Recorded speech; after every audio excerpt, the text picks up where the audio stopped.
자, 수업을 하기 전에 여기 요 강의 기획서 한번 볼까요? 오늘부터 그 9시부터 하고요. 14회고 책은 뭐 여기 나와 있는 요거 6판입니다. 지난번 거에다가 조금 이제 시험에 항상 좀 추가됩니다. 내용이. 그래서 그 내용이 좀 추가됐고요. 그 다음에 이제 그 강의 목표에 보면 뭐 어쨌든 가장 제가 그 기본으로 여기는 거는 그 시험을 보시려면 이제 객관식 문제잖아요. 그래서 문제를 저기 풀어야 되는데 문제 풀 수 있는 어쨌든 이제 객관식 나중에 내년에 한 시험 보기 전에 2월 달인가 뭐 3월 달쯤에 객관식 강의 하잖아요. 그거 이해하실 수 있는 수준 만드는 게 이제 이번 강의 목표입니다. 그래서 어쨌든 뭐 이해를 하고 있어야 객관식은 사실 그렇게 많이 외울 필요는 없거든요. 문제 이렇게 있는데 그 중에서 보기 5개 중에 뭐 맞는 거 하나 고르거나 틀린 거 그 중에 한 개 골라내고 이렇게 하시면 되기 때문에 그래서 이제 많이 외울 필요는 없지만 그래도 이제 양이 많다 보니까 훨씬 더 저기 1차 경영학이 다른 뭐 인사 노무 관리나 2차에 있는 과목보다는 훨씬 더 범위는 넓잖아요. 그러니까 이제 어쨌든 그 이해를 좀 하는 게 좀 중요합니다.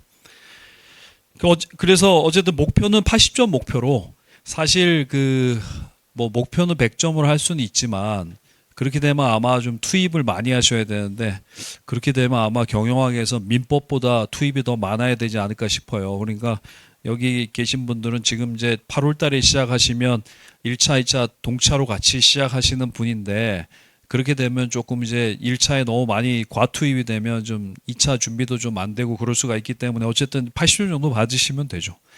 그런데 표준 점수로 환산을 하면 80점 받으시면 점수는 좀 내려가요. 그래서 여러분 이제 1차 합격하시려면 그 표준 점수 아닌 애들은 그래도 점수를 좀 받으셔야 돼요. 표준 점수 하면 내려갈 수 있기 때문에. 그래서 이제 민법 이런 거 좀 잘 보시고 그다음에 사회보험법 그다음에 뭐 노동법은 뭐 당연히 노무사 준비하시니까 그것도 좀 잘 보셔야 돼요. 경영학은 어쨌든 80점 정도 받으시면 그러면 이제 절대 그거 밑으로 안 내려갑니다. 저기 60점 밑으로 안 내려가니까 그 정도 받으시면 되고요. 그다음에 이제 제 책에서 여기 그 인사 노무 관리하고 뭐 선택하고 뭐 경조하실 분 있는 거 있으시면 어쨌든 제 책에 다 나와 있으니까 그거 가지고 이제 기본은 하실 수 있어요. 이거 가지고 이제 2차 시험 보러 가는 건 조금 이제 무리지만 그 기본적인 그 구조 같은 거는 제가 이제 설명을 잘 해드리니까 그걸로 거기다 이제 살 붙이시면 제가 이제 2차 강의 안 하니까 여러분 이제 거기서 살 붙이시면 이해가 좀 잘 되실 거야. 그렇습니다. 그 다음에 또 추가로 설명드려야 될 건 뭐 강의 진행은 뭐 저는 무조건 이해를 위주로 합니다. 사실 뭐 암기는 강의할 필요 없잖아. 그냥 뭐 이거 외우세요 이렇게 하면 이제 땡인데 그래도 이제 가급적이면 이 이론이 왜 이렇게 생긴 거고 뭐에다 쓰려고 했고 뭐 이렇게 구구절절히 설명을 합니다. 그래서 여러분 이제 그거 좀 이해해 놓으시면 그러면 이제 그런 게 나중에 뭐냐면 스키마가 생겨요. 여러분 이제 맨 처음에 경영학 공부 처음 하시면 여기 전공 어떻게 되시죠? 전공? 법학, 심리학, 경영학 괜찮고 사범대. 예. 예. 그러니까 이제 여기 보면 경영학 전공자분 한 분이신데 경영학 전공자분들은 이게 경영학이 사실 기업 경영의 문제를 다루거든요. 기업 경영 뭐 그 안에 있는 사람의 문제라든가 뭐 이런 걸 다루는데 그러다 보니까 이제 사람의 문제가 굉장히 복잡하잖아요. 여러분 저 진보의 보수예요. 그 나누기가 좀 쉽지가 않지. 왜냐하면 저도 뭐 나름 진보적이라고 하는 사람인데도 뭐 어떤 의견을 보면 열나 막 보수적인 뭐 저기 의견을 갖고 있고 막 그러기 때문에 사람을 이렇게 뭔가 이게 이거냐 저거냐 참 나누기 힘든 것처럼 우리 사람의 문제가 제일 복잡하거든요. 그래서 경영학 저기 법 공부하시는 분들은 뭔가 이게 법 조문이 있고 뭐 판례가 있고 해서 뭔가 이게 좀 정답이 있는 이런 이제 학문인데 경영학은 좀 정답이 없어요. 그래가지고 법학 공부하신 분들이 경영학 공부하면 어떤 느낌이냐면 법학하고 뭐 공대 이런 분들이 공부하시면 그래서 어쩌라고 약간 이런 느낌이야.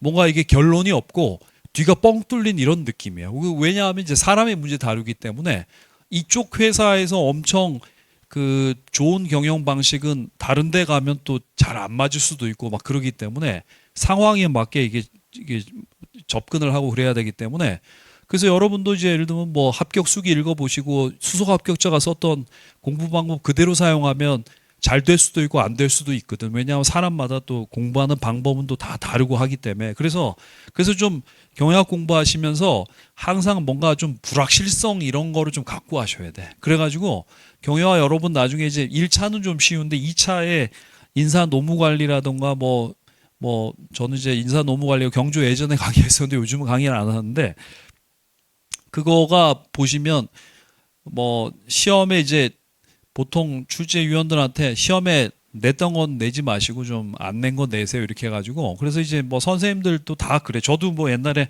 시험 난 거, 근데 안 난 거 이렇게 해서 이제 안 난 거 위주로 이제 좀 공부 열심히 하라고 하는데 근데 그게 또 막상 해보면 또 뭐 안 난 거 나긴 나는데 예상했던 대로 그대로 나진 않아요. 뭐 그 부분에서 날 거예요 하긴 나긴 나는데 예상했던 거하고 똑같이 나진 않습니다. 그래서 그게 여러분 공부하실 때 어떻게 해야 되냐면 그냥 뭐가 시험에 나더라도 다 맞출 수 있다 이렇게 공부하셔야 돼. 그래서 보통 제가 보기에는 제가 이 오랫동안 이 업계에 있으면서 보면 누가 합격하냐면 보통 약간 수능 점수하고 조금 비례하긴 합니다.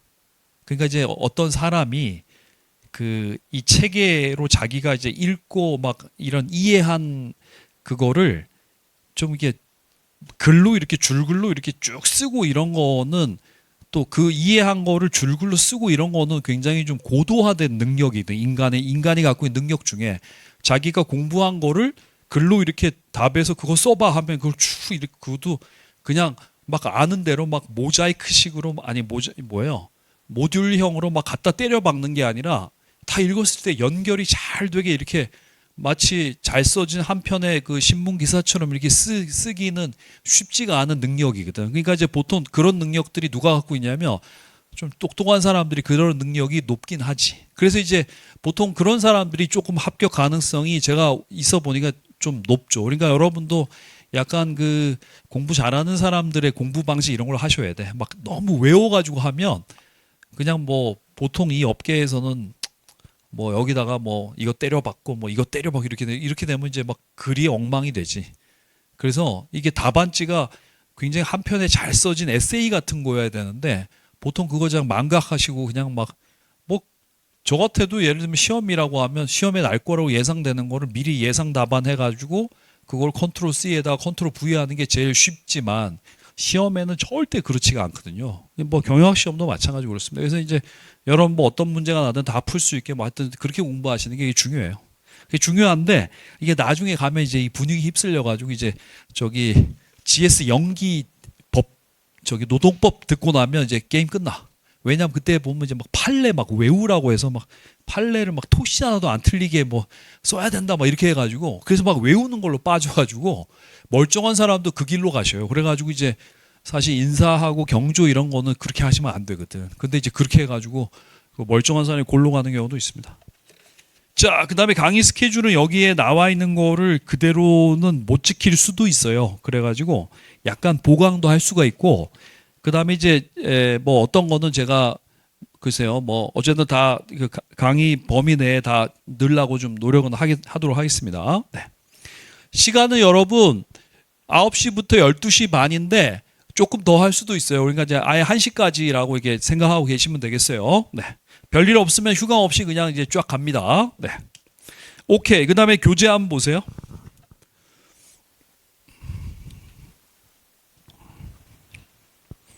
거기 출제 경향 한번 보셔요.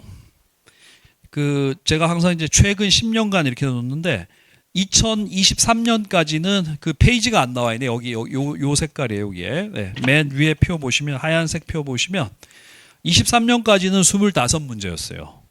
그래서 좀 괜찮았는데 24년도부터 이제 40문제 됐는데 24년도에 문제가 너무 어려워서 너무 어렵게 나와서 그때 한번 그 통계 보시면 경영학이 과락이 엄청 많았어요. 그래가지고 이제 2024년도에 불에 튄 사람들이 엄청 많아. 왜냐하면 그전에는 대충 하면 된다고 해서 했었는데 갑자기 너무 어렵게 나가지고 그래서 이제 2025년에 손님 많았어요. 경영학 수업 들으러 이빠이 왔어. 예. 예. 그래서 그랬는데 이제 2025년 올해 시험 본 거는 또 예상외로 또 쉽게 문제 수는 많았지만 좀 쉽게 났어요. 예. 그래서 어쨌든 그 40문제 중에 인사조직 전략에서 한 2024년에는 18문제였는데 15문제가 났네. 그러니까 이제 이게 그 얼마예요? 8분의 3이야. 한 8분의 4? 뭐 이 정도 됩니다. 그러니까 이제 8분의 3이면 얼마요? 한 40% 조금 안 되는 수준이라고 보시면 되겠습니다.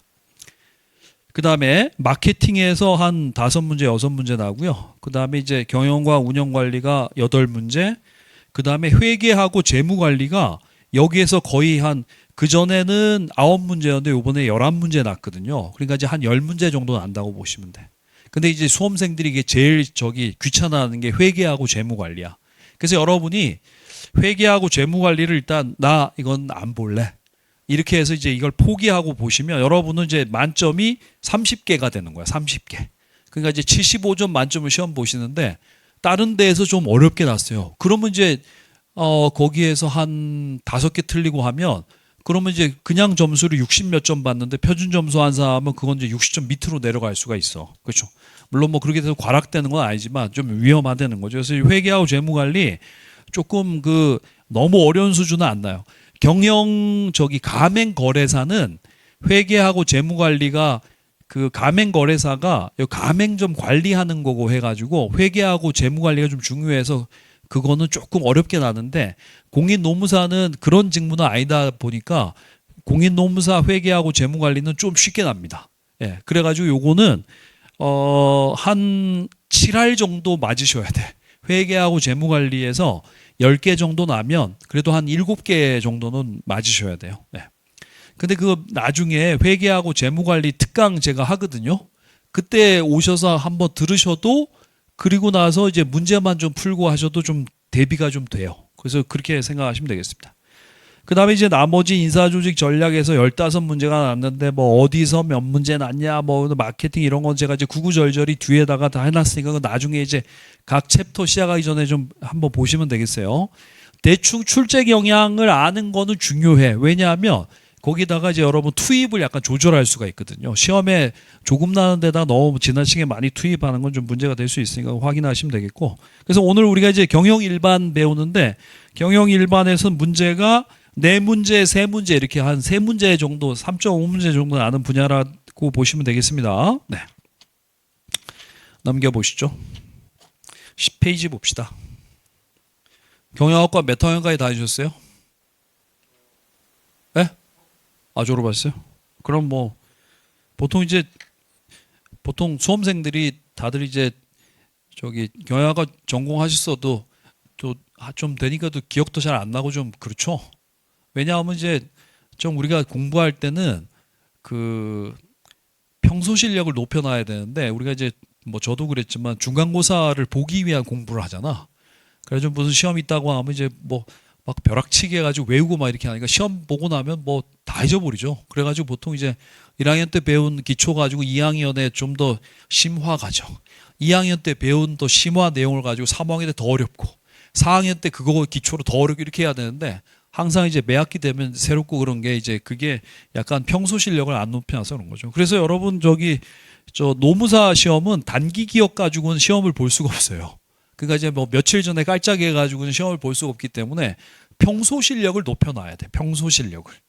그래서 그 회계사 제가 이제 여기 노무사 강의도 하고 뭐 회계사 강의도 하는데 회계사 시험은 2월 말에 항상 보거든요. 1차 시험을. 회계사 시험도 특이하게 1차를 붙으면 2차가 될 확률이 매우 높아요. 왜냐하면 2차 과목이 5과목인데 그게 5개인가? 뭐 그런데 그걸로 돼 있어요. 부분 합격제가 있어. 그래서 요번 연도에 5과목 중에 3개 합격했어. 그럼 이제 내년에 2개만 보면 돼요. 그래서 어쨌든 그 1차가 좀 붙기 어렵고 2차가 어려운데 우리는 이제 좀 반대로 돼 있죠. 근데 그 회계사 업계에 북후정이라는 얘기가 있어. 그 북후정이 뭐냐? 붙을 사람은 크리스마스에 정해진다 뭐 이런 얘기인데 그러니까 이제 크리스마스 그때쯤 실력 가지고 그냥 시험에 간다는 거야. 왜냐하면 이제 그 2달 동안 공부를 더 열심히 하시겠지만 등수는 안 바뀐다는 거지. 여기 1등하고 있던 애들은 이제 2달 동안 얘네는 막 이 합격권에 있는 애들은 합격이 보이잖아. 그러니까 이제 굉장히 긍정적인 마인드로 연락 더 열심히 하니까 이제 얘들은 그대로 합격하고 이 합격권 밑에 있는 사람이 갑자기 2달 만에 여기 뚫고 올라오기가 매우 쉽지 않다는 거죠. 그렇죠? 그리고 또 그런 것도 있고 한 크리스마스 그때쯤에 이미 벌써 머릿속에 있는 뭐 이런 것들은 그거 가지고 시험 봐야지 뭐 그 이후에 새로 보고 이런 것들이 시험 나고 뭐 그렇지 않다는 거죠. 그러니까 어쨌든 노무사 시험 합격하려면 평소에 실력을 엄청 높여놔야 돼. 이렇게 뭐 시험 다가와서 이게 뭐 이거 외우면 돼 이런 게 아니라 평소에 그냥 뭐 여러 가지 복잡한 구조의 이론들이라고 하는 거 이런 것들을 다 이해하고 있어가지고 그게 이제 평소 실력이 높아야 돼. 평소에도 그냥 뭐 너야 너 이거에 대해서 얘기해보면 줄줄이 얘기할 수 있는 정도 시험 되면 이제 합격할 수 있는데 만약에 이제 그 기억 안 나니 그러면 이제 이게는 좀 힘들다는 거죠. 그러니까 평소 실력 높이려는 공부를 그래서 공부를 좀 이게 단기 기억보다는 좀 장기 기억 영역에다 넣는 공부를 좀 많이 하셔요. 그러니까 이제 충분히 막 시간 많을 때 어떤 이론 같은 거 이제 충분히 막 이렇게 많이 읽고 해가지고 관련 뭐 서적도 많이 읽고 해서 충분히 이제 이해해서 집어넣고 이런 게 이제 중요하죠. 지금은. 네.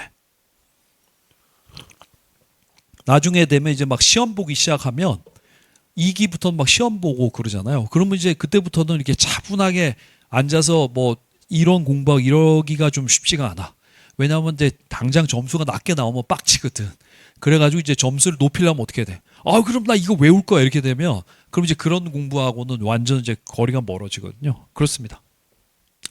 자, 10페이지 보겠어요. 경영 일반. 여기 경영 일반은 이제 경영학과 처음 들어가면 여러분 이제 이렇게 해요. 1학년 때 이제 경영학 원론 배워요. 여기 이제 경영학 처음 접하는 거고요. 그 다음에 이제 2학년 1학기 때 조직 행동 배워요. 그 다음에 이제 2학년 2학기 때 조직 이론 배워요. 요거 이제 조직에 대한 기초 갖고 3학년 1학기 때 인사 관리 배워요. 요즘에 이제 경영학과에서 인사 관리라고 하는 건 인적 자원 관리라고 하죠. 그 다음에 이제 4학년 1학기 때 뭐 노사 관계도 배우고 뭐 전략 경영 뭐 이런 거 배우거든요. 근데 어쨌든 이제 제 책에 보시면 요게 이제 1장이고요.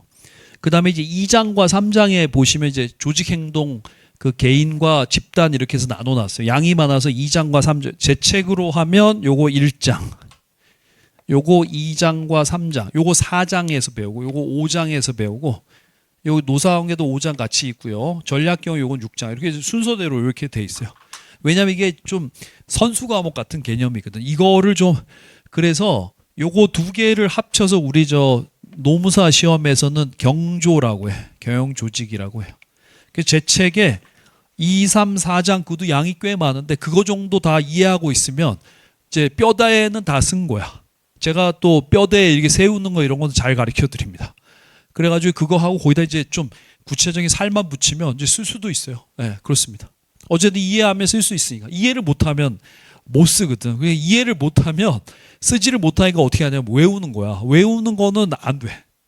외우는 거는 사고의 경직을 가져와서 그거는 이제 문제가 나면 내가 이 외운 거 막 머릿속에 그거 찾아. 이게 쓸 생각을 안 하고 외운 거 찾는 생각을. 그러면 이제 외운 거 없어. 그러면 어떻게 해요?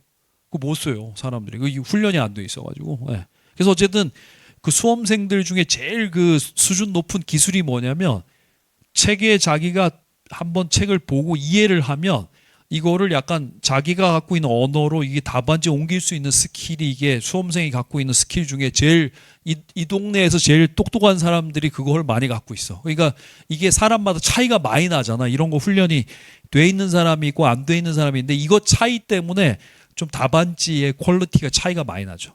그러니까 이제 이거 안 갖고 계신 분들은 이걸 계속 암기로 채우려고 해. 근데 그거는 안 돼. 왜냐하면 암기는 예상이 되면 운전면허 시험 같은 거야. 그러면은 이건 이제 예상이 되기 때문에 되는데 이게 이 시험은 이제 약간 이제 전문가 뽑는 시험이다 보니까 문제가 좀 예상이 안 되기 때문에 그래서 진짜 어렵습니다. 그래가지고 이제 좀 공부를 많이 하셔야 돼. 진짜 이제 많이 읽고 그 다음에 읽고 그거를 자기가 좀 써보고 손 아프니까 이제 워드로 좀 타이핑해보고 뭐 이렇게 하는 게 이제 진짜 공부지. 어쨌든 구조가 그렇게 돼 있어. 그래서 오늘 이거 배워요. 근데 이게 문제에서 한 3, 4문제 안 되는 거죠. 네. 보겠습니다. 에어컨 좀 온도 좀 한번 낮춰주세요. 간만에 강의하니까 엄청 덥네.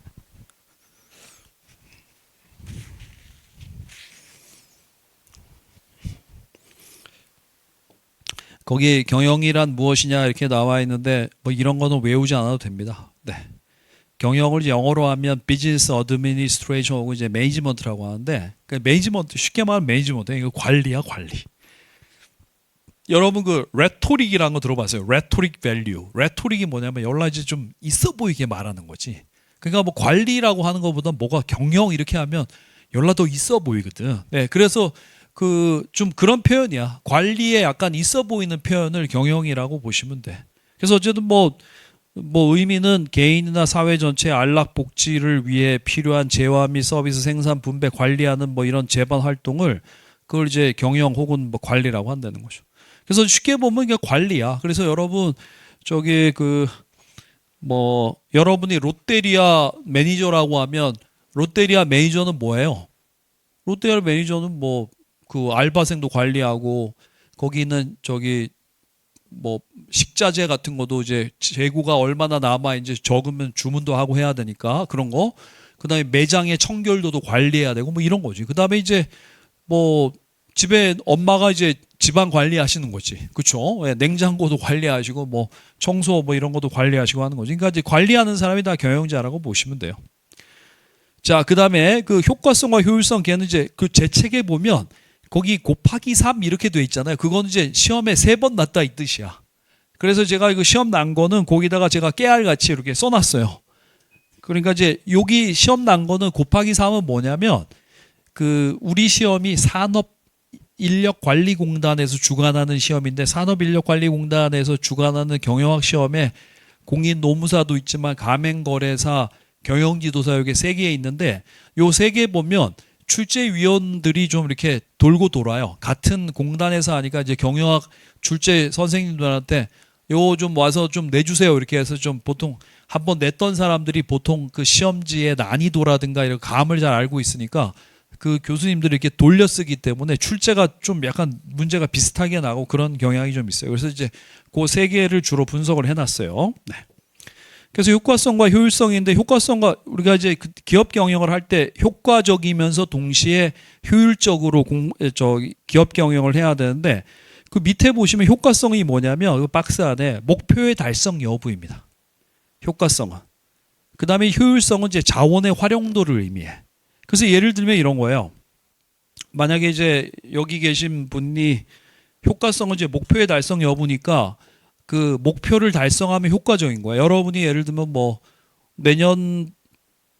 만약에 내년 5월 달에 있는 1차 시험에 합격하는 게 목표다 하면 공부를 해서 내년 5월 달에 시험 보고 나서 이제 가다방 가지고 점수 매겼는데 합격점 훨씬 넘게 나왔어. 그러면 이제 합격이잖아. 그러면 이제 그 목표 효과적으로 공부를 한 거고 합격을 못 했어요. 그러면 이제 비효과적으로 공부한 거죠.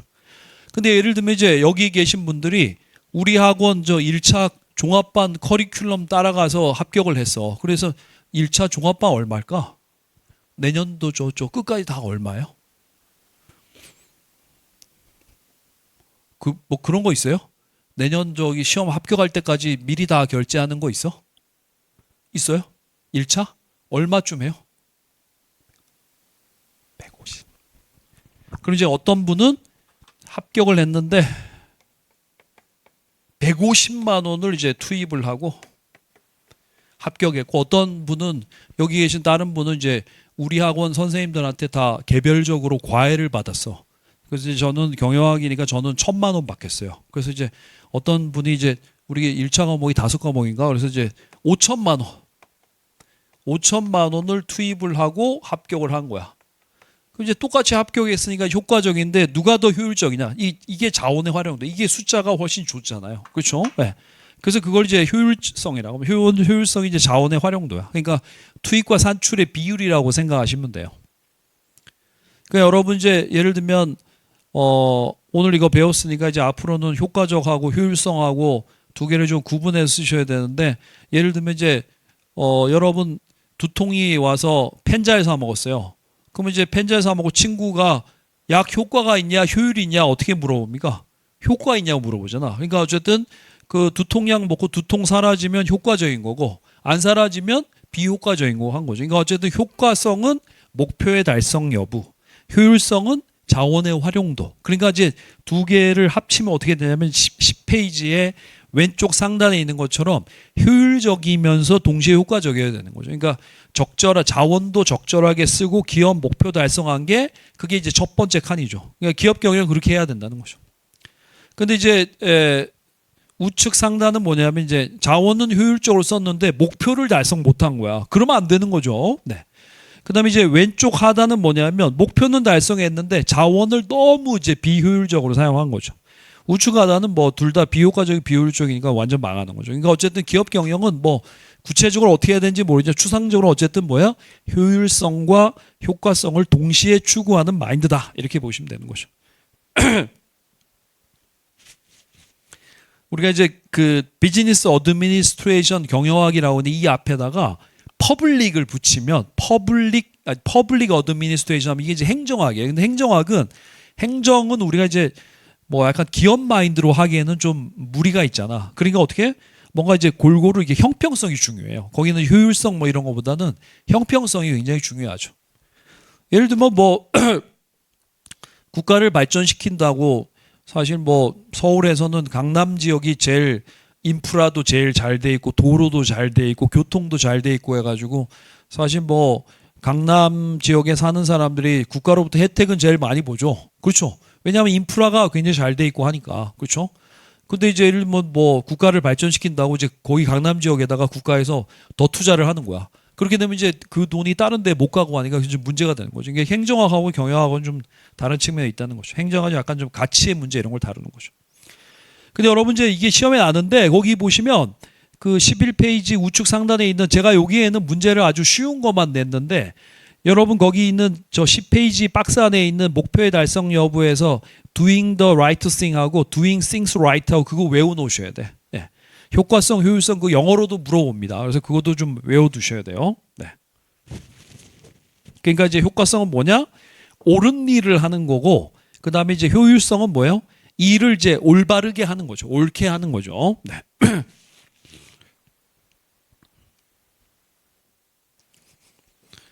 여러분 효율성하고 효과성하고 어느 게 더 범위가 넓을까요? 이 효과성이 범위가 더 넓습니다. 왜냐하면 목표를 효율성 목표로 세워놓으면 효율성도 달성하면서 동시에 효과성도 달성할 수가 있거든. 그렇죠? 네.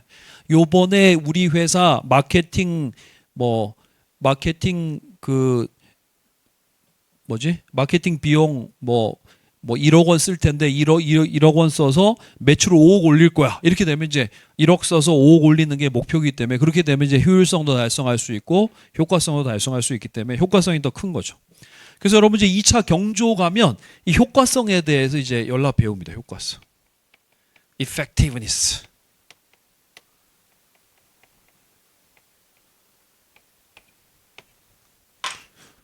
이게 기업의 효과성 정의하는 거는 쉽지 않은 문제입니다.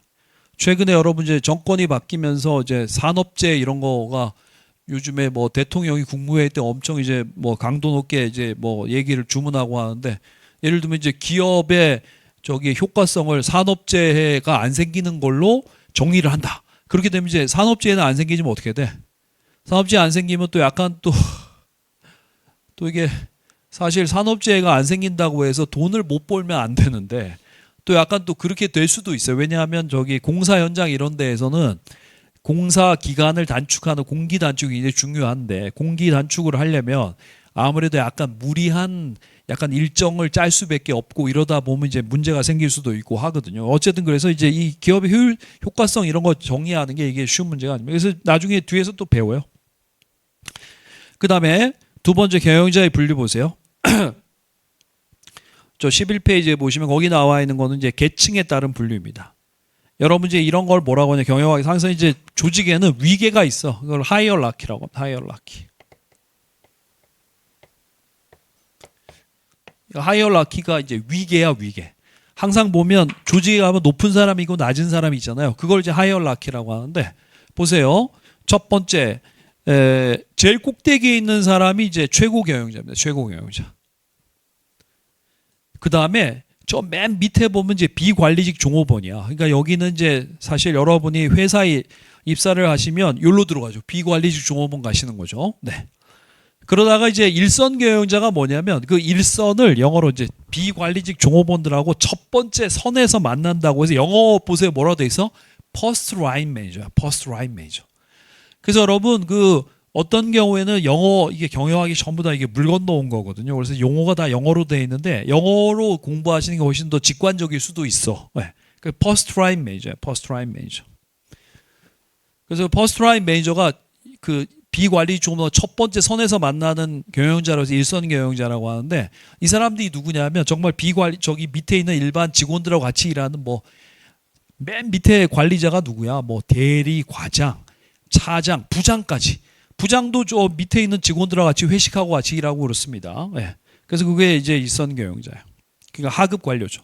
그래서 보통 어떠냐면 여러분이 보통 좀 큰 회사 가시면 비관리직 종업원으로 입사하셔가지고요. 정년퇴임을 뭘로 일선 경영자로 해. 보통 대기업에서 부장 위에 이사 올라가기도 쉽지가 않거든. 그래서 보통 부장으로 정년퇴임 많이 하시거든. 그래서 이제 그 선에서 맴돌다 가신다 이렇게 보시면 돼. 그다음에 이제 중간 경영자는 뭐냐면 그 최고 경영자하고 일선 경영자를 연결해 주는 사람을 그걸 중간 경영자라고 보시면 됩니다. 군으로 치면 저 위에 있는 거는 최고 경영자는 뭐 어디 별자리 이런 사람들이고요. 일선 경영자는 뭐 한 하사관이라고 생각하시면 되고, 예. 중간 경영자는 이제 그냥 좀 약간 장교급이다 이렇게 보시면 되겠어요. 네. 그래서 어쨌든 경영자를 이제 최고 경영자, 중간 경영자, 일선 경영자 이렇게 나누는 거는 이건 뭐에 따른 분류다? 이거 위계에 따른 혹은 계층에 따른. 그 위계라고도 해. 위계.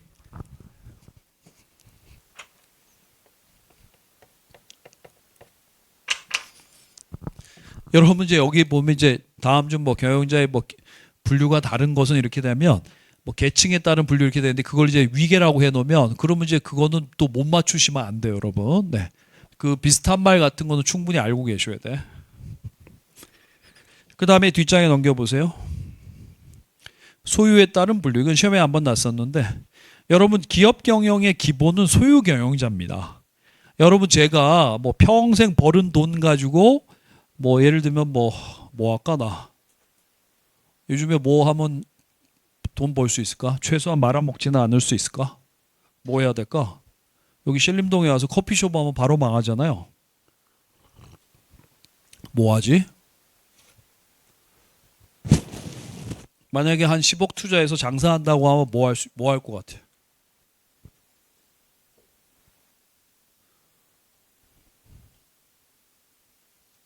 그죠? 뭐 생각나는 게 없죠. 뭐 잘 안 될 것 같아요 요즘에. 그렇죠? 네. 그러니까 예를 들면 뭐 어떤 사업을 한다고 하면 그러면 이제 제가 뭐 만약 식당을 차렸다고 합시다. 그럼 이제 식당을 차리면 그럼 이제 제가 이제 뭐 평생 버는 돈 가지고 막 10억 투자해서 막 식당 하나 냈어. 그럼 이제 그 식당 이제 말아 먹으면 내 이제 뭐 노후고 이거 다 끝이고 하니까 그리고 어떻게 되겠어요? 나는 막 걱정돼 새벽부터 나와가지고 막 청소도 해놓고 막 어디 저기 가락동 시장 막 새벽 시장 가가지고 가급적이면 식자재 신선하고 좀 그리고 저렴할 때 사다가 막 반찬 이런 것도 납품받아 쓰는 게 아니라 막 자기가 다 막 해가지고 막 그래도 뭐 피곤한데도 막 카운터에 앉아서 막 그래도 단골 만들어야 되니까 손님들하고 좀 아이 컨택도 하고 그래서 뭐 막 이렇게 해서 뭐 좀 보다가 없는 거 있어요. 여기 손님 요거 반찬 좀 더 드려 이렇게 하고 뭐 갈 때 인사도 하고 막 이렇게 하겠죠. 그러니까 그게 소유 경영자야. 그러니까 기업 경영의 기본은 소유 경영자입니다. 근데 이제 기업이 너무 커져요. 예를 들면 이제 한 사람이 뭐 평균적으로 한 1억씩 내 가지고 1000명이 1000억을 모아서 큰 회사를 만들었다고 하면 그럼 이제 기업의 주인이 1000명이잖아요. 그럼 이제 1000명이 다 기업 경영에 참여할 수 없으니까 그래서 이제 그 1000명의 쩐주들이 모여서 야 저기 우리가 다 참여할 수 없으니까 우리 돈을 좀 많이 불려줄 수 있는 좀 똑똑한 애를 사장으로 앉히자 이렇게 해서 나온 사람이 이제 전문 경영자가 되는 거죠. 그러니까 최근에 보면 우리가 이제 뒤에서 주식회사 배우겠지만 큰 회사의 경영자들은 대부분 이제 전문 경영자거든. 그래서 그런 거를 이제 전문 경영자라고 합니다. 그래서 그 1번의 소유 경영자는 기업의 소유권하고 소유권, 경영권 이걸 둘 다 갖고 있는 사람이에요. 반면에 그 밑에 있는 이제 전문 경영자는 소유권은 기업의 소유권은 없고 경영권만 갖고 있는 사람이지. 그러면 이제 사람들이 네가 뭔데 경영을 해? 하면 뭐야? 여기 쩐주들이 시킨 거야. 쩐주들이. 그래서 주식회사의 쩐주 모이는 회의를 여러분 주주총회라고 하는데 주주총회에서 선임하고 이런 사람들을 이제 전문 경영자라고 하는 거죠. 그래서 경영자를 소유와 전문 경영자라는 건 이건 뭐다? 소유에 따른 분류다. 그러면 여러분 이제 이런 거는 사실 문제가 노무사 시험이 오지선다잖아요. 그럼 오지선다는 3개짜리는 시험에 잘 안 나는 이거 시험 내려면 어떻게 하냐면 뭐 저 같으면 어거지로 이렇게 되겠어. 박스에다가 1번 최고 경영자, 2번 중간 경영자, 3번 일선 경영자, 4번 소유 경영자, 5번 전문 경영자 이렇게 박스에 대해놓고 이 중에서 뭐 계층에 따른 분류로만 묶인 것은 뭐냐 해서 뭐 1, 2, 3, 뭐 2, 3, 4 뭐 이렇게 가지고 보기 만들고 고르라고 뭐 이런 문제 박스형 문제로 낼 수가 있는 거죠. 그래서 밑에 보시면 이제 소유 경영자 뭐 장단점이 있는데 소유 경영자는 장점 자기 회사니까 뭐 지 맘대로 할 수 있지 뭐 자기 회사인데 지 맘대로 하다가 말아먹어도 자기 돈이니까 뭐 지 맘대로 하게 하는 거죠. 그 다음에 보통 소유 경영자가 있는 회사는 좀 회사 규모가 작잖아요. 그러니까 이제 과감한 경영 혁신. 뭐 예를 들면 사장이 오늘 와서 야 오늘부터 좀 이렇게 하자 이렇게 하면 뭐 바로 그렇게 될 수 있는 거야.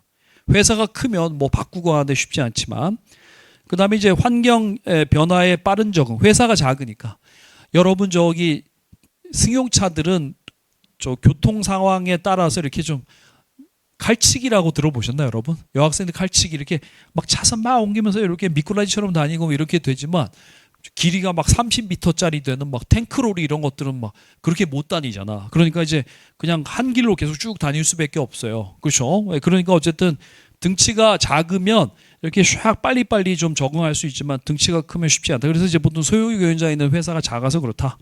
단점은 뭐냐면 가족 경영, 가족끼리 해먹거나 족벌 경영, 지네 이제 대대로 이제 뭐 아들이 하고 손자가 하고 이렇게 하다가 이제 잘하면 되는데 또 잘못돼 가지고 큰 회사 말아먹기도 하고 그런 문제가 생기는 거죠. 근데 회사가 커지면 이제 어떻게 되냐면 저기 딸린 식구가 많잖아. 일하는 직원들이 많고 그래서 이제 그런 회사 날아가면 큰일 나는 거죠. 또 개인의와 회사의 혼동. 보통 이제 이렇게 소유 경영자가 있지만 회사 형태는 또 법인으로 돼 있어요. 주식회사 형태로 돼 있기 때문에 그래서 이제 법인 카드 이런 거 함부로 사용하면 안 되는데 이게 막 뭐 자기 회사로 생각해서 막 법인 카드 이런 것들을 막 맘대로 사용하고 막 그러는 거죠. 그 다음에 능력 부족. 능력 부족에서 회사 말아먹을 수도 있고 뭐 또 잘 되면 또 부와 권력의 독점 이런 게 생길 수도 있는 거죠. 네. 전문 경영자 보시면 장점은 민주적 리더. 이 사람은 이제 회사의 주인이 아니기 때문에 약간 이제 경영에 관한 식견을 갖고 민주적 리더십을 사용하고 민주적 리더십은 뭐야, 여러분? 민주적인 거는 뭐예요? 민주적의 반대는 뭐죠? 약간 전제적 리더거든, 전제적. 예. 전제 왕권 하면 뭐 지 맘대로 하고 이런 거잖아요. 근데 민주적 리더십은 어쨌든 사장이 자기 밑에도 각 분야별로 전문가들이 있을 텐데 전문가들 의견도 좀 들어보고 한다는 거예요. 민주주의는 이제 민의를 반영하는 게 민주주의잖아요. 그 다음에 경영의 전문화. 그렇죠. 회사의 안정성. 왜냐하면 자기 회사가 아니기 때문에 자기 맘대로 못해. 그래가지고 좀 안정적으로 가는 거죠. 한 방에 막 이렇게 확확 바꾸고 그러지 못한다는 거죠. 그 다음에 단점은 뭐냐면 좀 임기가 제한돼 있어. 너 임기 3년 동안 잘하면 다음번에도 또 시켜줄게 이렇게 되는 거죠. 이게 임기가 제한돼 있으니까 약간 3년 동안만 잘 버티면 돼 이렇게 해서 뭔가 이제 좀 기업이 잘 나가려면 뭔가 좀 과감하게 준비하고 이런 것도 있어야 되는데 그런 게 쉽지가 않은 거죠. 그 삼성도 사실 주식회사긴 하지만 그래도 뭐 한때 또 못 나가다 요즘에 또 뉴스 많이 나오고 하는데 그래도 이제 뭐 이재용 회장이 뭐 어디 가가지고 좀 비비고 하니까 이제 좀 뭐가 좀 되고 뭐 그런 거가 있잖아. 그렇죠. 네. 그 다음에 주주의 이해관계 경시. 전문 경영자가 여러분이 큰 회사 전문 경영이 됐는데 전문 경영이 얼마나 출장 많이 다녀. 근데 이제 출장 다니는데 CEO만 못 타고 다녀요. 1등석 타고 다니는데 1등석도 좀 스케줄 맞춰야 되고 하는데 자가용 비행기 없냐 이렇게 돼서 이제 자가용 비행기 사라고 하는 거야. 자기가 편하려고. 자가용 비행기 얼마요? 한 1,000억 가까이 한대는데 그러면 1,000억 정도 해가지고 사는 거야. 그러니까 이제 회사 돈으로 사는 거죠. 그렇죠. 자기 편하려고. 그러면 이제 회사 이익 1,000억 갉아먹는 거잖아. 그렇죠. 네. 우리나라 저기 재벌 기업들은 자가용 비행기 대부분 하나씩 있습니다. 네. 삼성은 팔았다고 해요. 네. 그다음에 장기적 전망 부족하고 좀 이렇게 단기적으로 임기 내에만 좀 잘하면 된다 이런 생각이죠. 그 단기익에 집착하는 경향이 있다는 거죠. 그 장단점은 그냥 좀 이해하시면 되고 외울 필요는 없고 그렇습니다. 그다음에 3번에 수평적 차원의 분류인데 이건 뭐 노무사 시험에 나지 않았지만 예전에 공무원 시험에 한번 난 적이 있는데 직능 경영자가 있고 이제 그 일반 경영자가 있어요. 그러니까 여러분이 만약에 노무사 시험 합격하셔요. 그래서 노무법인에 좀 있다가 요즘에는 좀 약간 트렌드가 노무법인에 있다가 대기업으로 좀 많이 가시더라. 네.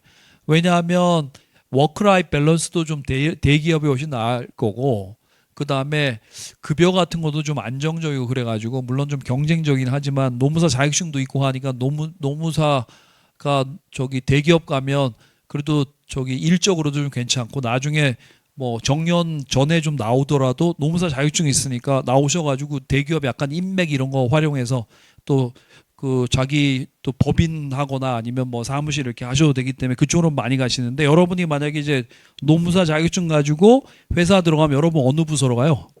인사부서에 약간 노사관계 업무 주로 하시거든. 그러니까 노사관계 업무만 계속 하시겠지. 왜냐하면 노무사 자격증 있는 사람이 회사에 이렇게 있는데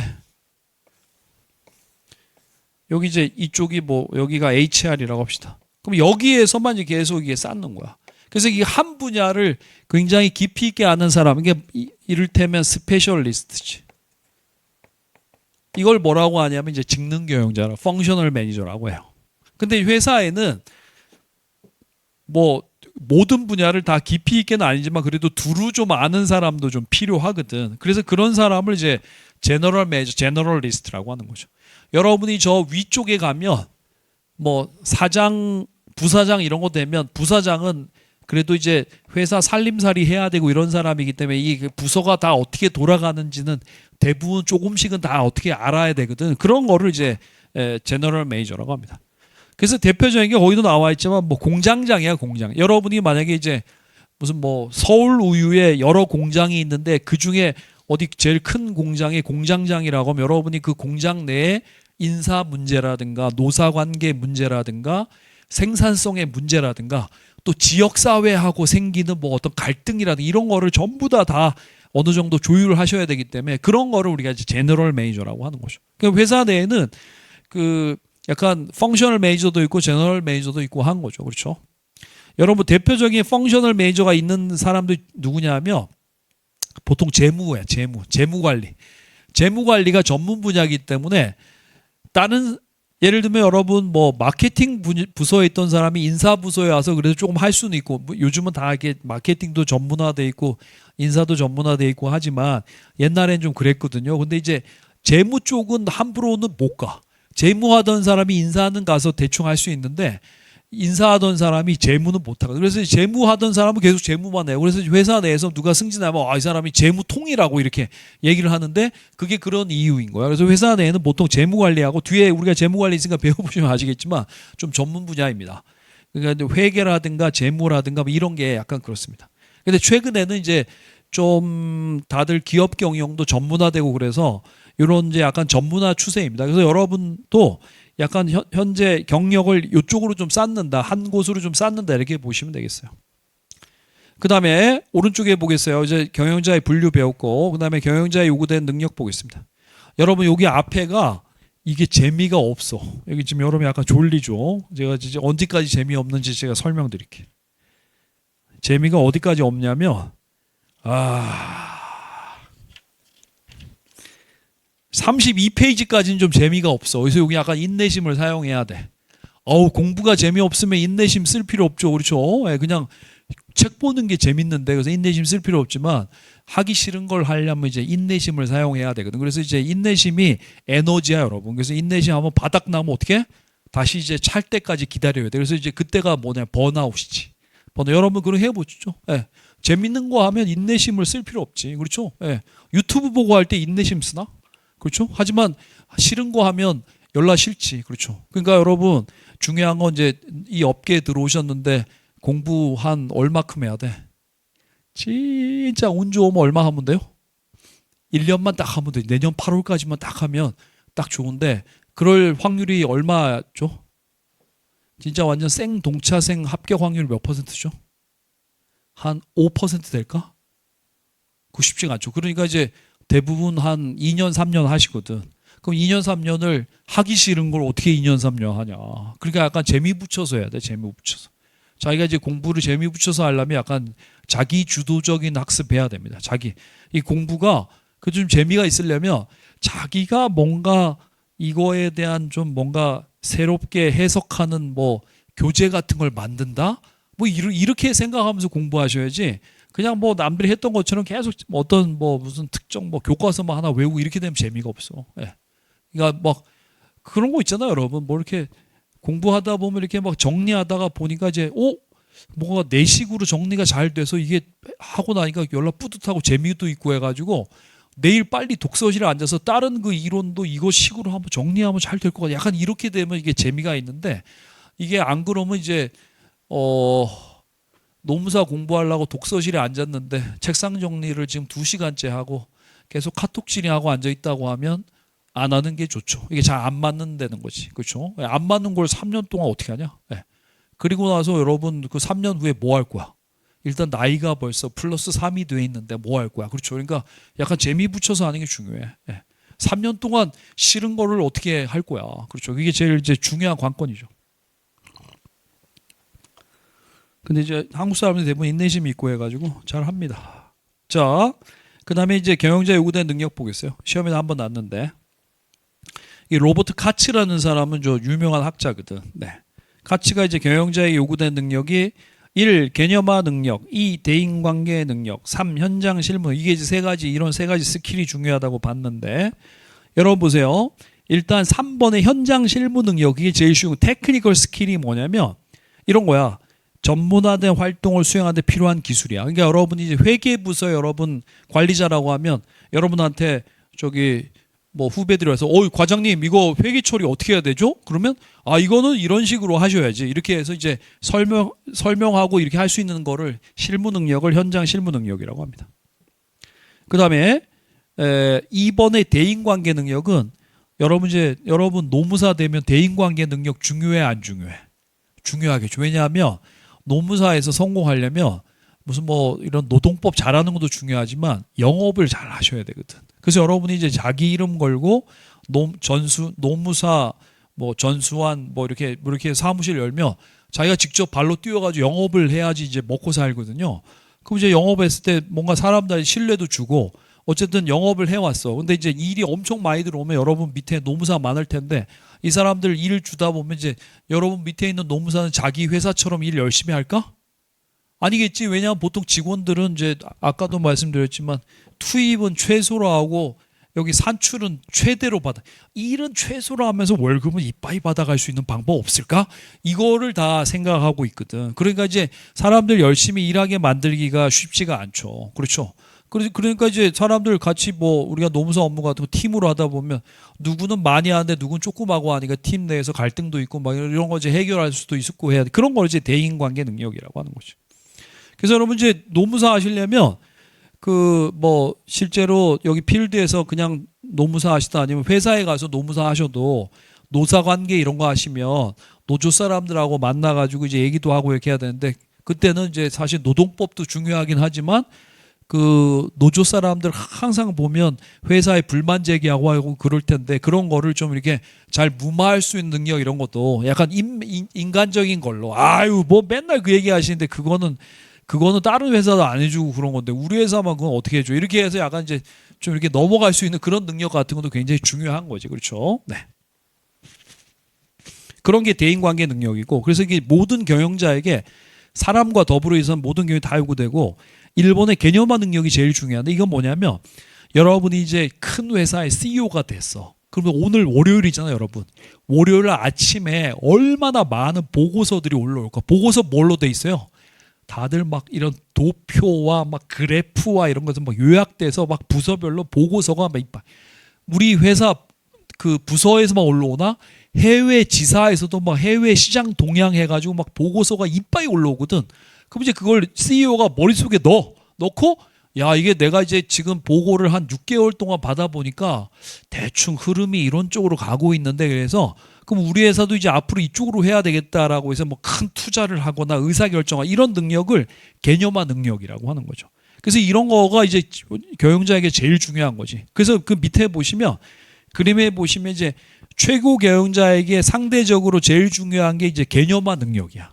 개념화 능력. 왜냐하면 이제 의사결정할 때 필요한 거거든요.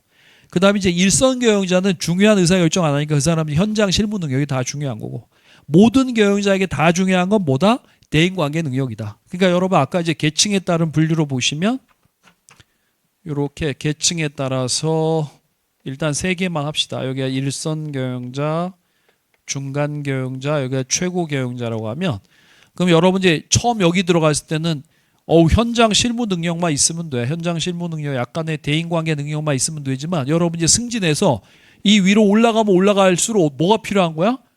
이게 이제 개념화는 컨셉추얼 스킬이 중요한 거야. 개념화 능력 같은 게 이제 생기면 이 위로 갈 수도 있어요. 근데 이제 이런 거 없으면 이제 없는 사람이 여기 맡으면 이제 회사 뭐 작살나는 거지. 그렇죠? 네. 그래서 개념화 능력 같은 거 공부도 좀 많이 해요. 업계에서 또 오래되면, 업계에서 오래되고 자기가 또 학교 저기 회사 다니면서도 대학원도 다니시고 뭐 이렇게 하고 책도 좀 많이 읽고 자기 개발 이렇게 많이 하면 생길 수도 있다는 거죠. 그렇죠? 네.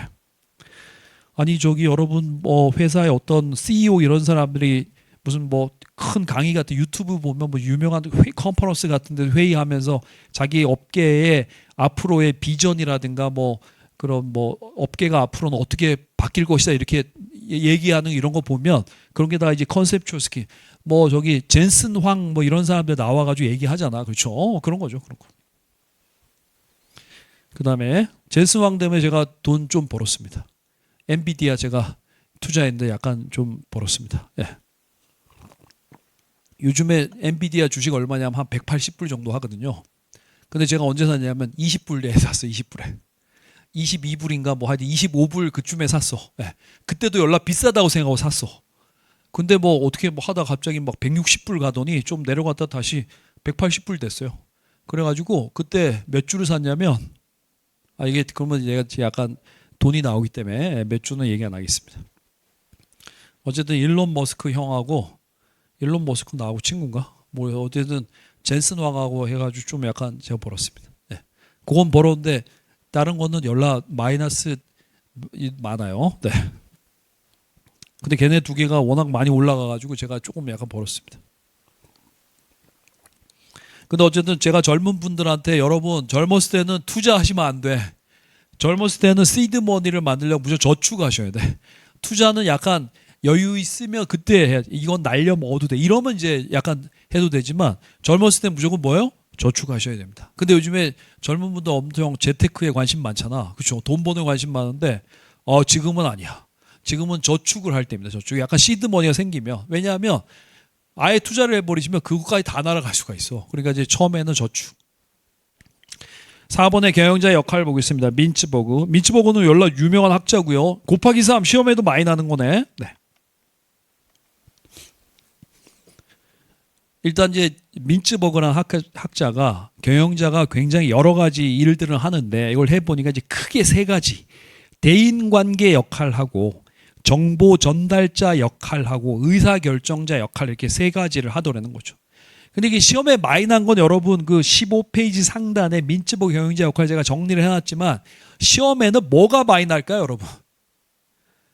의사결정자 역할이 시험에 났어, 이게. 다음 중 의사결정자 역할이 아닌 것은 하면 그럼 그거 4개에다가 뭐 다른 거 1개 넣어놓으면 되니까. 그렇죠. 그게 시험 났고. 근데 그 이후에는 어떤 게 났냐면 뭐 이러이러한 거는 뭔 경영자, 민츠버그 경영자 역할 중에 뭐냐 이렇게 해서 아예 하나 꼭 집어서 물어볼 수도 있어. 그래서 그거는 대충 알아놓으셔야 돼.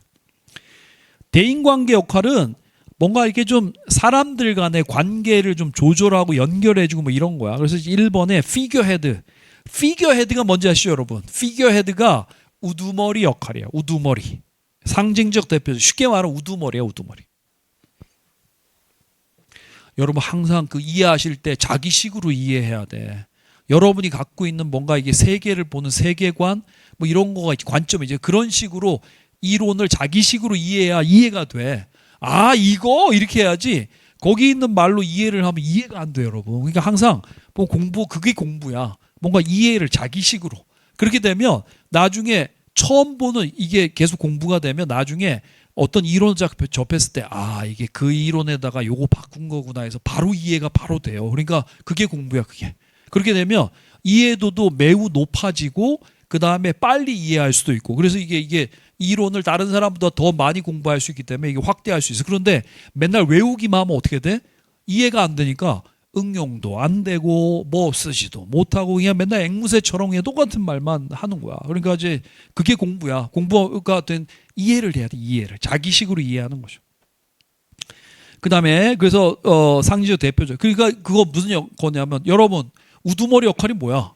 아, 사장님 저기 내일 저기 직원들 체육대회 하는데 거기 가서 그래도 얼굴이라도 한번 비치셔야 되는데 그래서 이제 뭐 얼굴 마담 역할인 것이 한번 얼굴도 비치고 회사를 대표해서 어디 행사에 참여해서 뭐 인사도 하고 뭐 이런 거를 이제 피겨 헤드라고 하는 거죠. 그 다음에 리더 뭔가 사람들한테 나를 따르라 하는 그런 역할 리더. 그 다음에 이제 연락자 리에이종 이건 뭐냐면 아니 내가 어디 가서 이거 아는 사람 했는데 이 사람하고 연결시켜주고 이런 거를 이제 그 저기 저쪽 부서에다 내가 얘기해놨으니까 김 부장 저쪽 부서 저 이 부장 만나가지고 얘기해봐 뭐 이런 걸 이제 리에이종이라고 하는 거죠. 저도 이거 많이 합니다. 예. 제가 저 예를 들면 뭐 얼마 전에도 선배님이 전화 왔어요.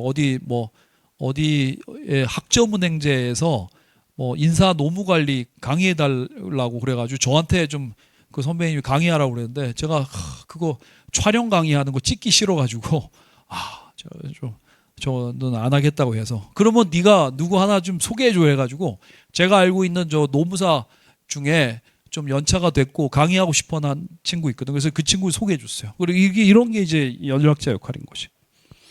그 다음에 정보 전달자 역할. 얘는 여러분 이런 거잖아요. 회사가 이렇게 있어. 회사 내에 중요한 정보를 밖에 일반 대중들한테 알리는 것도 있고 회사 바깥에서 들은 중요한 정보를 회사 내에다가 야 이런 외부에 이렇게 돌아가고 있어 너 이거 알아야 돼 이렇게 알려준 그런 거를 이제 인포메이셔널 롤 정보 전달 역할. 일본의 모니터 청취자 이건 이제 우리 회사가 어떻게 되고 잘하고 있는지 못하고 있는지 외부 사람들이 얘기해주고 이런 걸 이제 듣는 역할 모니터링하는 역할인 거죠.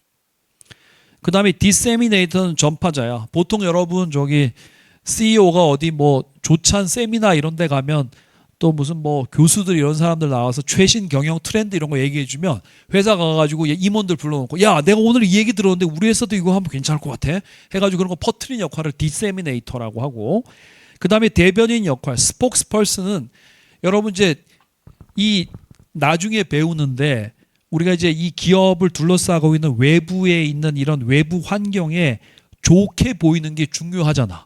여러분 어떤 회사가 일반 대중들한테 저 회사는 거지 같은 회사야 보이는 것보다는 저 회사 그래도 괜찮은 회사야라고 보이는 게 중요하기 때문에 회사에 있는 안 좋은 이슈는 가급적이면 좀 숨겨야 되고 좋은 이슈는 외부에다 좀 알려주고 이렇게 해야 되는데 그런 역할은 이제 대변인 역할, 스포크스퍼슨인 거죠. 남양우유 드셔요? 남양우유가 요즘에 망했잖아. 왜요? 그 남양우유 갑질 사건 이것 때문에 그거 이미지 안 좋아져. 저도 뭐 남양 불가리스 많이 사 먹었는데 그 이후로는 딱 끊었거든. 예. 그래가지고 어쨌든 뭐 저도 안 먹고 저 그래서 뭐 우유 사면 서울 우유 사고 뭐 그래서 남양우유가 그래서 그게 팔렸어. 무슨 어디 저기 사모펀드 같은 데 사가지고요. 옛날에 그 하시던 회장님 그만두고 뭐 그랬어요. 어쨌든 그래서 그 회사 이미지가 안 좋아지면 회사가 망할 수도 있거든. 네. 그래서 어쨌든 그런 걸 관리하는 거를 이제 뭐라고 하냐면 그거를 바운더리 스패닝이라고 하거든. 그게 회계 요번에 노무사 시험에도 났는데 뒤에 가면 그때 다시 알려드릴게요. 그런 역할이에요. 그 다음에 3번에 의사결정, 디시저널 롤. 의사결정자 역할이야. 의사결정. 그러니까 경영자가 의사결정 많이 해야 되는데 1번에 기업가, 앙트러프러너가 뭐냐면 그게 이제 약간 벤처 기업가 같은 거야. 벤처 기업. 완전 없던 거를 새롭게 의사결정하고 이런 걸 이제 앙트러프러너라고 합니다. 앙트러프러너. 90년대 막 벤처붐 일었을 때 여러분 저 90년대 2000년대 초에 벤처붐 일었을 때 그래도 제일 성공한 벤처 사업가가 누구야? 카카오 회장 아닙니까? 김범수? 그 사람이 그래도 우리나라에서 벤처 해가지고 제일 큰 돈 번 사람이지. 카카오톡 해가지고. 네. 그 다음에 뭐 네이버도 그렇죠. 네이버도 뭐 그렇죠. 네. 어쨌든 그런 거를 이제 기업가 역할. 최근에 뭐 예를 들면 대기업에서 뭐 새로운 비즈니스 같은 거 시작하고 뭐 그런 거 있나? 막 혁신적인 뭐 이런 거? AI는 요즘 뭐 나온 지 한참 되고 그래가지고 뭐 특별할 게 없지만 뭐 새로운 막 서비스 같은 거 있어요? 뭐 잘 없죠. 어쨌든 그래서 그런 뭐 완전 새로운 뭔가를 찾아내고 뭐 이런 거 현재 없는 새로운 시장을 만들어내고 뭐 이런 거를 이제 앙트러프러너라고 하는 거죠. 그 최근에 의류에서 굉장히 붐 일었던 게 어떤 거냐면 그 언더아모라는 회사 아세요? 언더아모라는 회사가 이제 이 언더 밑에 있는 뭐 아모 갑옷이라는 뜻인데 그 사장이 미식축구 선수 출신인가 봐. 근데 이제 저 운동하거나 뭐 연습하고 이럴 때 면으로 입으니까 이게 다 젖잖아. 그러니까 젖으면 마르지도 않고 해서 뭐 경기력 떨어지고 해가지고 땀에 이제 젖지 않거나 땀 배출이 잘 뭐 젖더라도 잘 마르는 게 나일론 소재 이런 걸 가지고 이제 해가지고 그런 것들이 엄청 이제 뭐 다른 브랜드도 가지고 가고 뭐 그래가지고 이제 의류 시장에서는 그게 시장을 굉장히 크게 만드는 그런 거였죠. 뭐 어쨌든 그런 비즈니스 같은 거를 이제 기업가라고 하고요. 분쟁 조정자, 디스터번스 핸들러. 문제가 생길 수 있잖아. 여러 가지 뭐 파업이라든가 파업은 누구랑 문제죠? 회사와 저기 노동자들 간에 그다음에 뭐 고객과의 문제 생길 수도 있고 아니면 이제 공급업자하고 뭐 계약에 문제가 생길 수 이런 거를 이제 분쟁 해결하는 사람을 디스터번스 핸들러. 그래도 뭐가 어느 정도 적정 의사 결정해야죠. 야, 이 선에서 마무리하자 이런 걸 해야 되겠죠. 그다음에 자원 배분자. 회사의 자원이 한정돼 있어. 그럼 한정돼 있는 자원을 누구한테 좀 더 주고 덜 주고 이런 의사 결정을 해야 되겠죠. 네. 그다음에 협상자, 네고시에이터. 이거 뭐 노조하고 뭐 문제 생겨 이럴 때 이제 협상을 해야 되는 거죠, 협상. 그래서 어쨌든 이 네 가지가 의사 결정자 역할. 이게 네 가지라는 이유로 시험에 날 확률이 높다는 거죠. 이미 시험에도 왔었고 다른 것도 좀 미리 알아두셔야 되고요. 네. 그래서 일단 크게는 뭐예요? 대인관계 역할, 정보 전달자 역할, 의사 결정자 역할 세 가지가 있다 알아두시면 되겠습니다. 그다음 5번의 경영 프로세스인데 이거죠.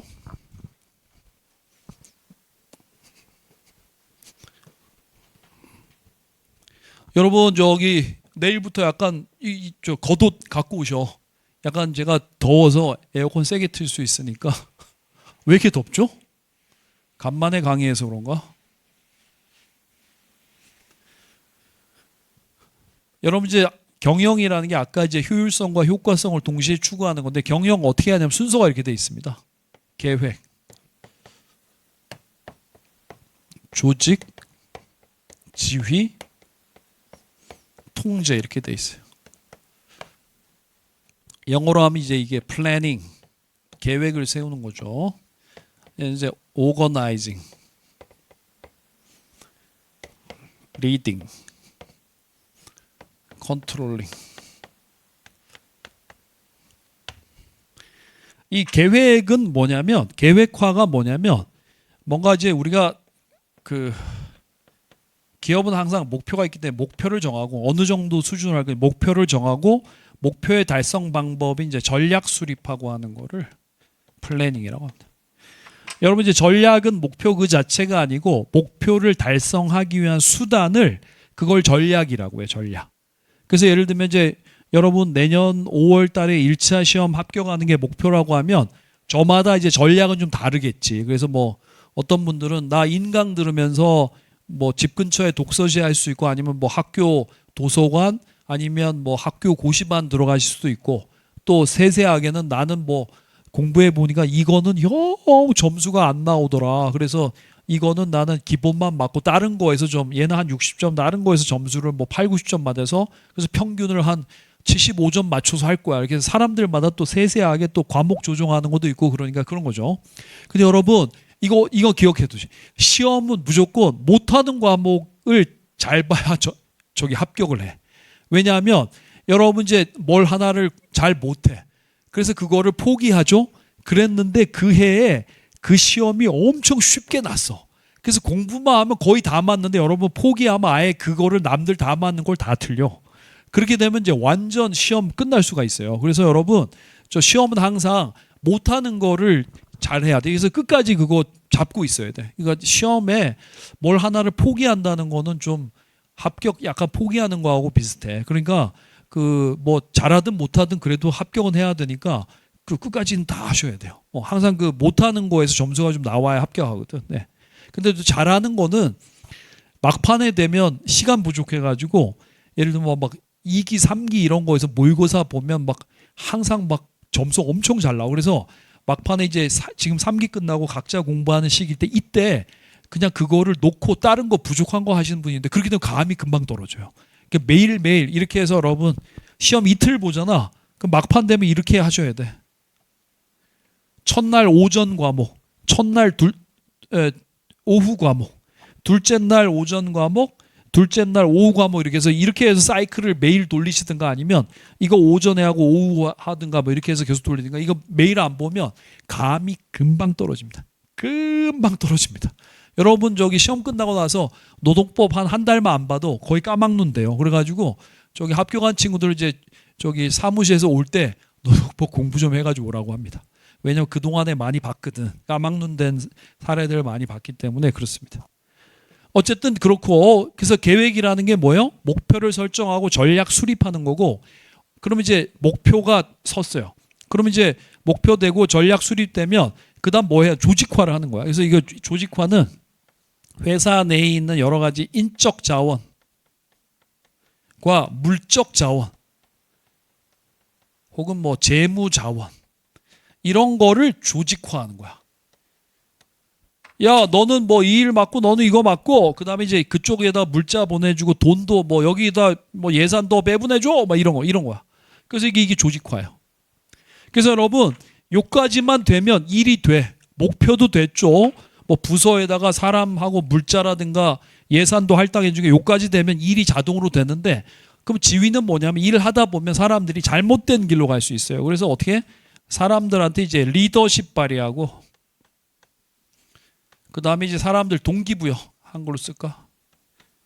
뭔가 이제 힘 빠져서 동기부여하고 사람들하고 뭔가 이제 이런 커뮤니케이션 하고 이런 거를 이제 리딩이라고 하는 거죠. 리딩. 여러분도 나중에 이제 저기 항상 여러분 똑똑한 사람들은 자기 이름 걸고 일하고 싶어해. 여러분 이제 그게 나중에 이제 인사 배울 때 그런 문제도 이제 여러분 경험하게 될 건데 아니 회사가 성공하려면 진짜 똑똑한 직원들이 많아야 되거든. 근데 똑똑한 사람들은 무조건 나가고 싶어해. 나가서 자기 회사 하고 싶어요. 자기 이름 걸고.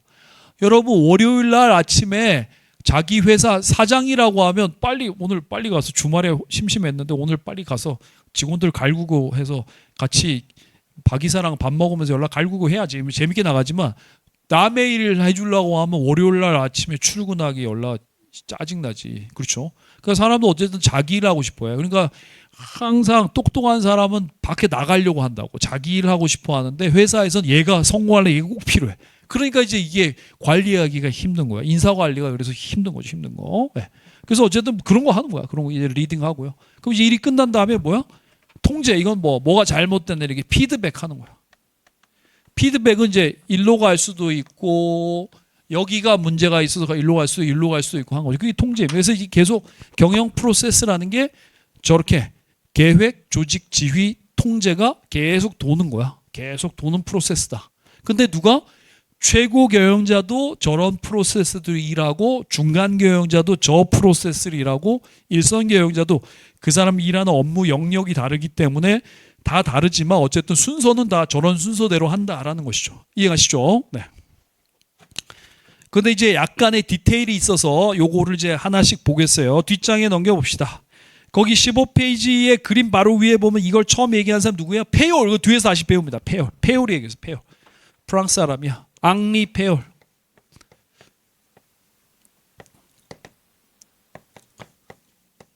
축구 좋아하시는 분들은 이거 다 발음을 앙리라고 하지. 앙리. 예. 옛날 그 유명한 축구 선수 있었잖아. 앙리. 계획화 보겠습니다. 조금 쉬었다 할까요? 잠깐 쉬었다 할까? 잠깐 쉬었다 합시다.